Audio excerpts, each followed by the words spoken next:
Assalamu alaikum warahmatullahi wabarakatuh.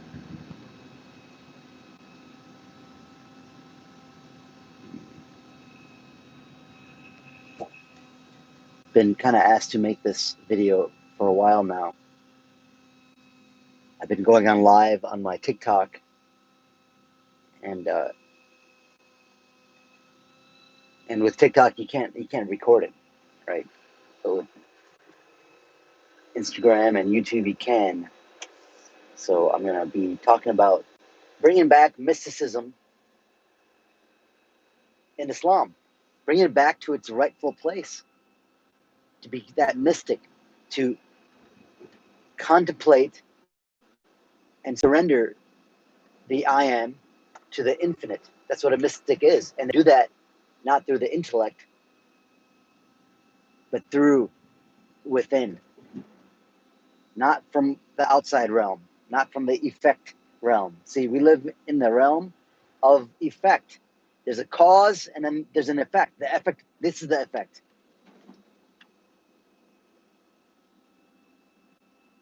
And at the fundamental level, the mainstream westernized, colonized Islam does not teach us anything about mysticism, that it's like a Sufi thing and it's, you know, it's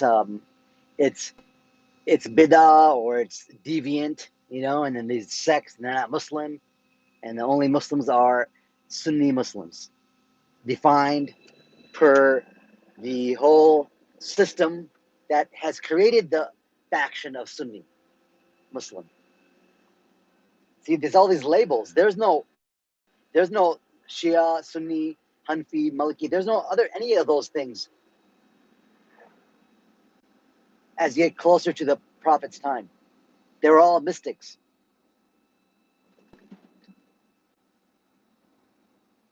And that understanding, that holistic understanding of the divine, where there's nothing else except the divine, and the separation is in the mind,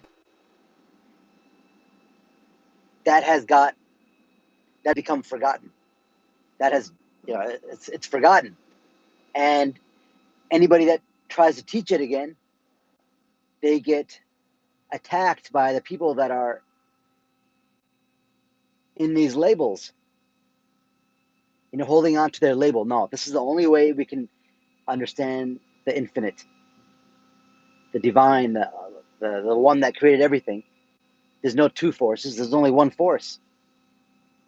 There's no two things. You know, and as a whole, Muslims have forgotten that. They know, they understand in their heart that there's something more, but every time they seek out for that, then they get told, you can't be in this label, you can't be in this label, you know, and then you're stuck all your life with the same kind of group of people you've been with all your life. You know, and you are the sum of the groups you label yourself with. You know how they say you're the sum of your 5 friends? Yes, that's true also. You're the sum of your 5 friends, you're the sum of the group, but you're also the sum of the labels you put on you. So if you're all a bunch of labels, it's like a double-edged sword. You have to understand both polarities of the label. You know, and you've been given the label, I'm a Muslim. Then they're, okay, you're Muslim? Well, okay, what are you, Sunni? Are you Shia? Are you Hanafi? Are you Bandai? Or are you, you know, all these different sects? But they're all from the same source. And the more you go into a sect, I believe the closer you get to the understanding. It's not like the sect doesn't believe the main sects, a break-off version of a religion. They don't throw away the main tenets of the religion. They just understand it at a deeper level. How I got into mysticism through my Islamic teachings was, you know, I was doing all that. You know, all the different lectures, you know, I've listened, I heard them all, I listened to them all. I read as many books as I could. that was available for me. And that's another thing about the Islamic Ummah. You know how many books have been destroyed through the ages? I mean, I'm going to go back in time. I'm not going to start from the first incidents. You know, like literally right after the Prophet died. That's when the first incidents of, okay, we have to preserve this understanding, how we understand it, and that's it. That solidifies it. But it's not actually the Prophet's thing. That's just the people that were after the Prophet that combined it. You know, where did they combine it from? From Revelation? I thought only prophets get them. That's the thing. You can make yourself, you can align your soul to the infinite, which is within you, and you will raise up in ranks, and you'll get closer to the divine, and things will start happening to you, you know, because you don't have to give up this life in terms of, it's not about, if you're spiritual, then you have to be suffering, and you have to be this person that doesn't have money and always suffering and always, just wait for the next life to have the nice things in life, right? It's like, oh, we're gonna, the next life is ours, but this life is gonna be all crap. No, you can understand the unseen. Like I said, this is the effect realm. There's a cause realm. The cause is from your mind. Okay, there's laws, there's rules to this. There's hermetic principles. We have it in our Islam. 7 times around the Kaaba. Why do we go 7 times around the Kaaba? You know, and whose ritual are we actually doing? It's actually Hagar's ritual. The whole Hajj thing is Hagar's. Hajj is like going to the Kaaba, right? The Kaaba is Ka and the Ba. The Ka is the body, the Ba is the spirit. You are a bunch of different spirits put together in this body, and you activate it by seeking that divine, seeking the infinite, by not being stuck in this illusion, not to make it real.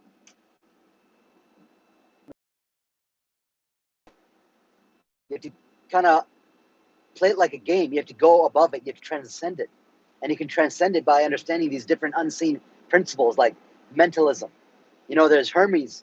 You know, Hermes, the Hermetic principles, seven main Hermetic principles, which is, you know, same thing as the 7 principles taught to us by Idris, Prophet Idris. The same principles taught to heal, like Hermes, like Thoth, like Tahuti, like like Prometheus, right? Like Mercury. These are the same archetypes, same prophets, same messengers, whatever you want to call it, that have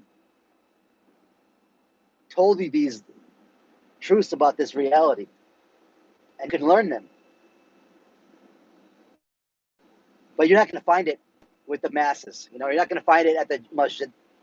You know, there's no masjids anymore anyways. I mean, you can't even go inside a masjid. You're not going to find it there. You know, at a 501c3 corporation, you know, allowed to exist in a institution. You're not going to find it there. You find it within yourself. You have to go do the seeking. When you seek, you will find. Things will be presented to you. Speakers will be presented to you. You know, talks like this will be presented to you. You'll see books that will come onto your radar. You know, people will tell you, "Yeah, this book is awesome. You should read it." Read it. What's going to happen if you read it? You're going to die? Then they're like, "Oh, no. Only book you're supposed to read is the Quran." Well, the Quran doesn't tell you how to pray. The Quran doesn't tell you how to pray. Oh yeah, that's why you have hadith. But the hadith are only the hadith that they want you to see. They, as in the institutions that prop up that same understanding of Islam, that keeps you still at that lower level. Look at 1.8 billion Muslims, no power. There's no power. There's nothing. And the only power they have is when they look at, we have to get together, brothers and sisters, and join this group and write letters. That's the only way you have power? Are you kidding me? That's why I say I'm Muslim and I follow Islam, meaning I am Muslim, meaning I have covered myself with the light of Allah. I've covered myself Muslim. I've submitted to the oneness. I've submitted my will, my human will, to the will of the divine. They're like, well, what does that mean? How do you do that? You do it by going within.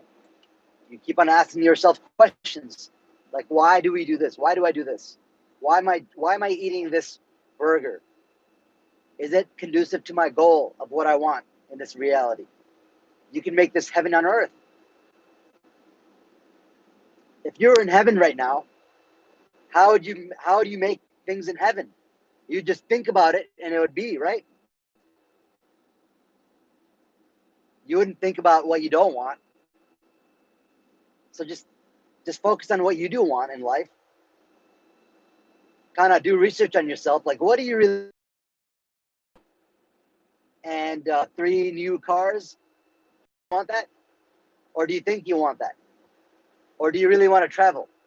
It's like you have to ask yourself these questions. What do you want? Because everything, all the wants you have, in a way, it sticks you to the illusion, which is fine. I mean, it's fine. I wanted to have the security, a place to stay. I have a reliable transportation, health, family, all those things. And like I said, traveling is very important for me. So if it's very important to me, why would I myself down with, say, for example, a bunch of things that need my attention every single month, like bills. Like, why would I lease 2 cars if I want to travel? Why would I do that? Why would I lease 2 cars? $500 a month, each of them.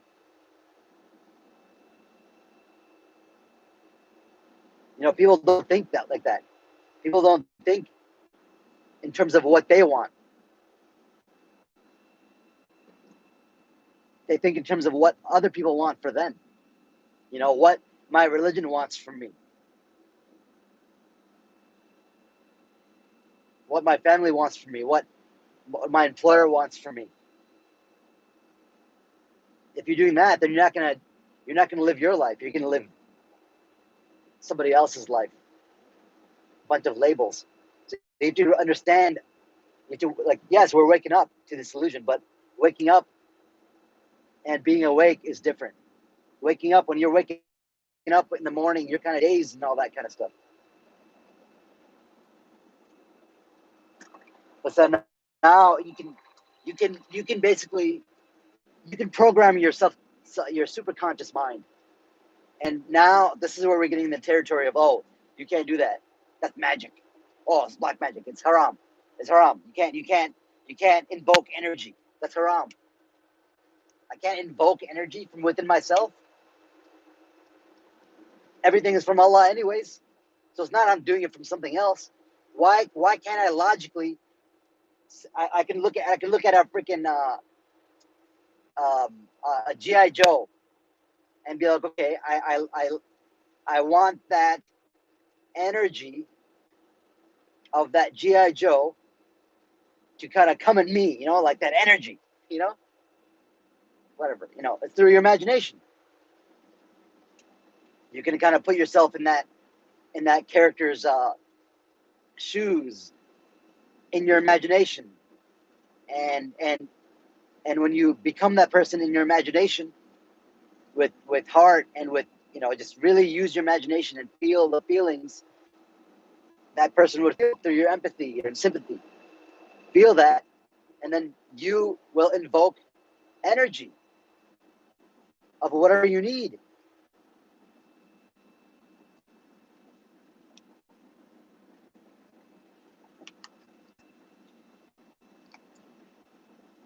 Then people are like, no, the only way you can, the only thing you can do is you can only ask Allah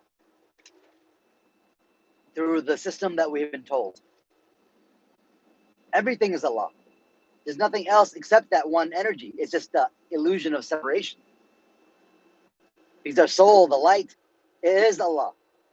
It wants to unite back with Allah, with that one source.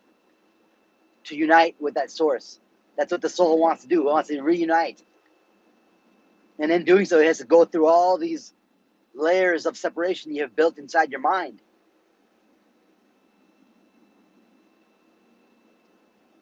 So it's kind of like, I know I'm dreaming. I'm not going to let the dream take my emotion away. So if someone cuts me off, I'm not going to lose my marbles and just go crazy on them. There's some people that, very pious Muslims, right? And then the moment somebody cuts them off, or you see them driving, my gosh, all that aggression that they've put inside them comes out. And it's like, you can see them, they're self-sabotaging. It's because these unanswered questions of the spirit. It's like, oh, you can't even, I've been told once, I can't even think like that about Allah. Like, no, we can't think that much about Allah. That's too abstract. For you, not for me. I did the work to make that abstract defined. I defined it in my physical. Now, how can you define the infinite? The intellect can never do that. That's the thing is, everybody's trying to get back into the divine, get back into that space of unity through the logic. And the logic is this. The logic is the effect. The logic is the effect realm. You have to get out of that realm. It's like, this is the underworld. Okay, this is the effect. You have to go into the cause. And that is the work. That is the journey. That is the great work. Cause of you. Why do you do the things you do? You even have goals. What is your goal in life?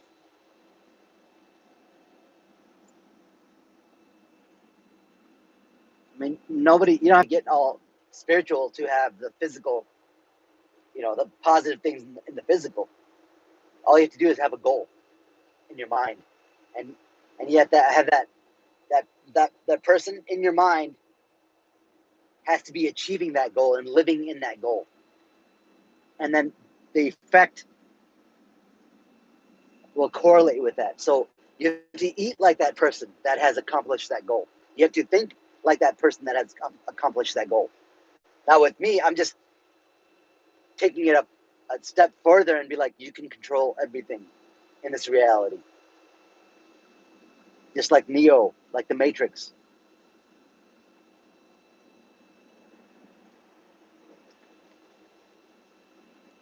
And it's by recognizing wherever you are right now, that's exactly where you should be. And your higher self, that divine part of you, has put you in this situation so you can realize the lies. You can realize the lies, and you can see the system, how it's keeping you suppressed, how you're suppressing yourself through holding on to these labels that everybody else have given to you, and you have adopted onto it without really understanding the frequency and vibration of the label. So if you say you're Muslim, then be a Muslim. A Muslim is someone that covers himself with the understanding of Islam. So although Islam is these tenets. No, it's not. Islam is submitting yourself to the infinite. That's what that is. And a Muslim is someone that has submitted themselves to the infinite.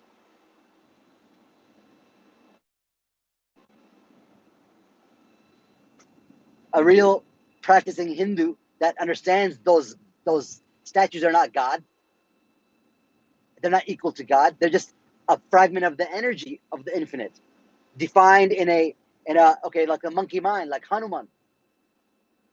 That's the monkey mind. It's not God, but everything is from God. That's what I'm saying. Everything is from the God, from the infinite. That's just a personification of one energy, and that energy is that monkey mind of yours has to be tamed. And the archetype of the balanced monkey mind in Hinduism is Hanuman.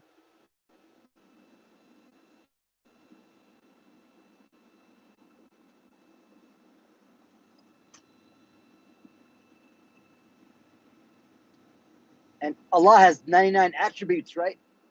What are each attribute? Each attribute is Allah, but they're all a conglomeration. The whole thing is all Allah.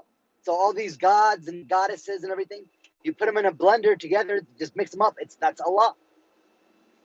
Not it's diluted to think that this thing is the only Allah and that's the different Allah. They're all the same Allah in different frequencies. And when you understand energy and it's all one energy, and you're a part of that, swimming in that energy, and the logic is separating things, just don't get lost in the separation. Separating things is very, it's very, I know time is an illusion. It's a construct. Now I'm not underneath its construct anymore, where I'm not worried about my time and, oh, what day is it? Oh my God, it's Monday. I'm going to feel like shit because it's Monday. Or, oh, it's Wednesday. It's hump week, hump Wednesday, and then, oh, I should be happy.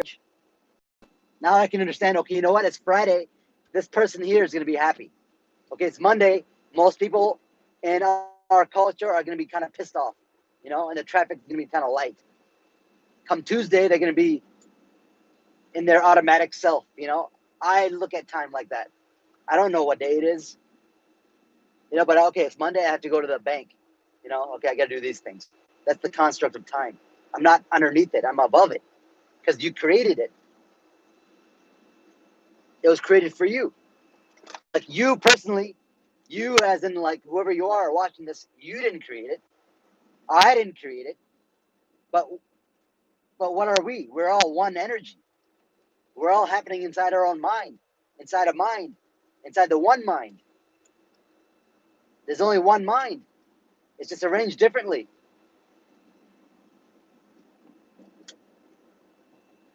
Like we're all inside the mind of the infinite. We're all inside the mind of Allah. I said it. There you go. We are all inside the mind of Allah. You cannot be separate. How can you be separate?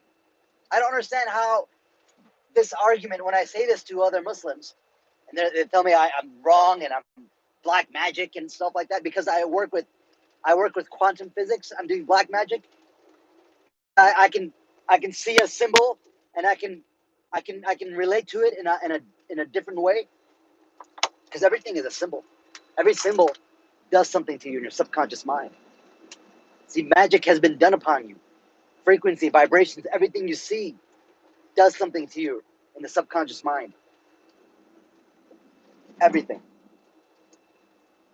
Every number that passes by you, every color of a car, I'm driving right now, everything you see is not out there, it's in here.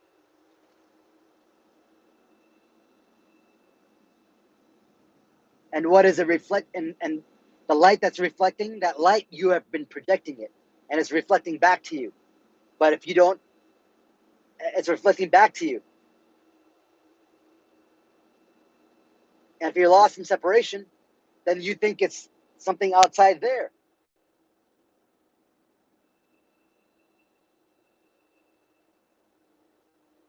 And you get to that understanding by understanding the unseen. That's how you do it. Just how if you want to build a building, a tower, in the physical, you have to understand Newtonian physics. You got to understand, the different physics needed to erect that structure in the physical. But the physical physics comes from metaphysics. The thought. Where do you get the thought from? How do you even get the image?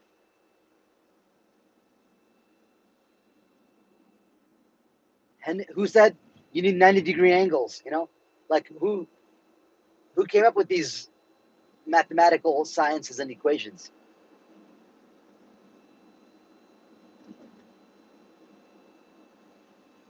It's all from the one mind, which you are connected to. And you can arrange your mind to align with that one mind more and more. It doesn't happen overnight. It's just the more you align with it, even if you align with it 1%, if you're 0.5% better every single day, like imagine this thing. Imagine you do 100 things every day, right? 100 different processes you have every day. Waking up in the morning, that's one. Then when you go to the bathroom, two. What you do in the bathroom, three, four. Imagine these steps you take. Say you do 100 things, right? You do much more than 100 things. You take the things that you can do consciously, you start doing them consciously. You start improving upon it. Meaning, instead of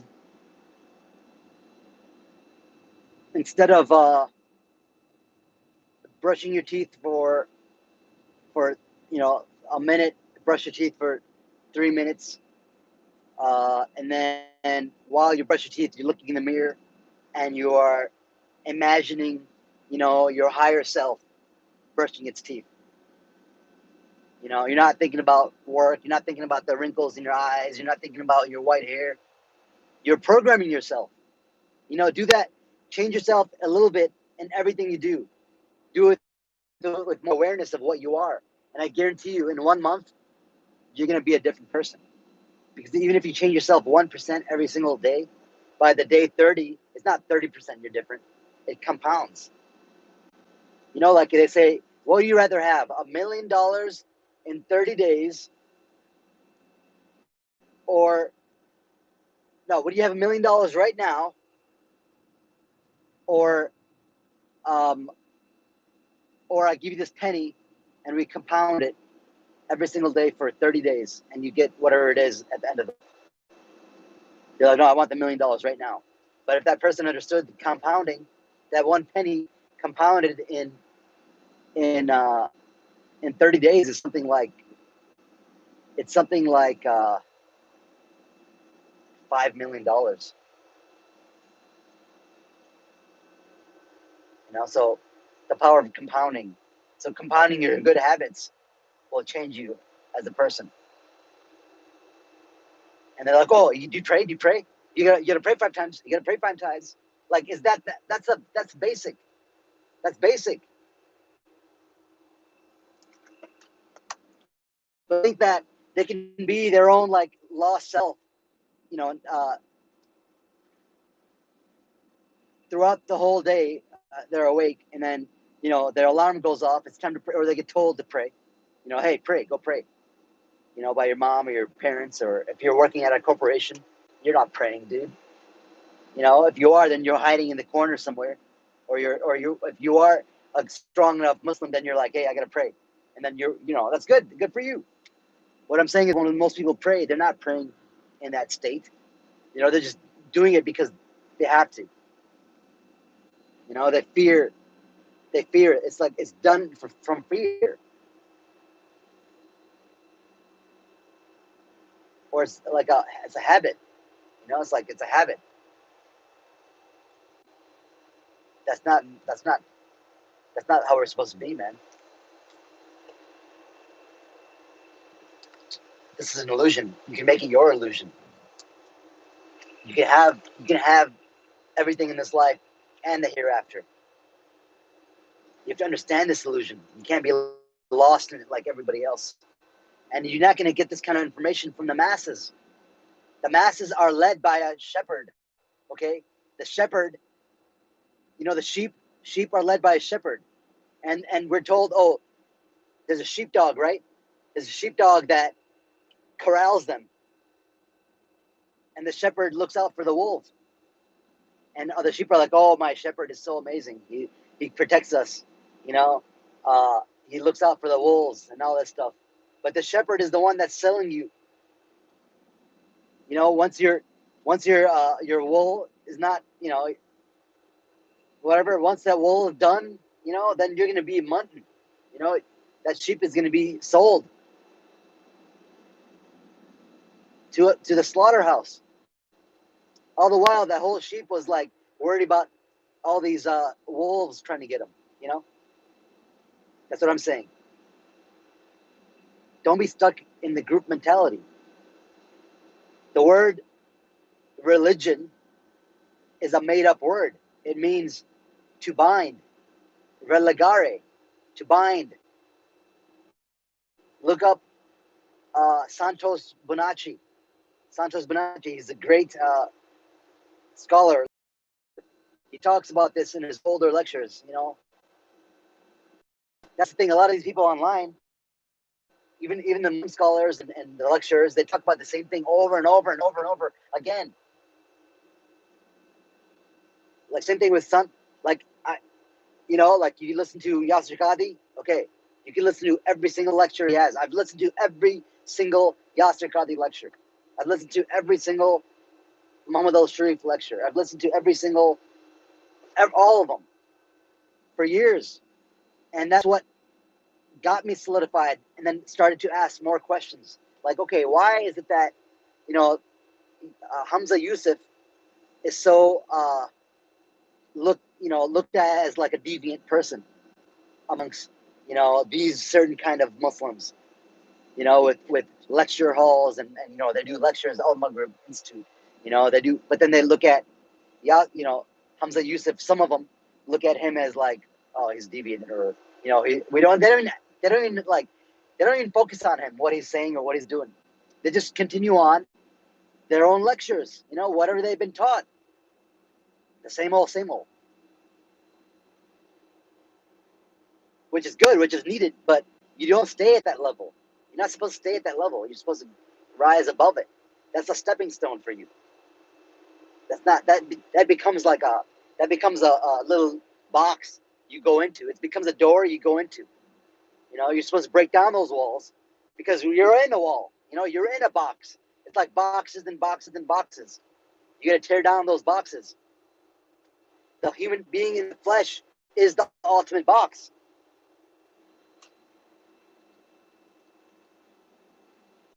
And you can put yourself in a structure by knowing this kind of I do deal with the unseen. Everybody does. They just don't know it. Most people don't know it. Like our today is probably most likely uh, a frequency from yesterday, how you were yesterday. What's the difference between yesterday and today for you? People say, oh, what's up, man? How you doing today? Oh, same shit, different day. Same shit, different day. That sucks. Like shit is something that you have to shit out of your body. Literally. If you have the same shit in you all the time because you just kick on more and more shit, that means your whole your guts, your intestines, it's backed up. It has bacteria in it that has a frequency and vibration. That's not allowing you to absorb nutrients and feel like crap, and you don't want to do anything, and you're basically what you eat. And why do you eat the things you eat? It's because you as a personality, that's what you eat. But that's what you define yourself as. Like, oh, I eat this. I don't eat that. I eat this. I don't eat that. Like, I. You're always trying to protect your I am. You're trying to protect your identity. So you think by trying something new, you're gonna harm your identity of I am. That's what people become. They become trapped in their version of their own kind of like their own nafs, their own ego. And information like this,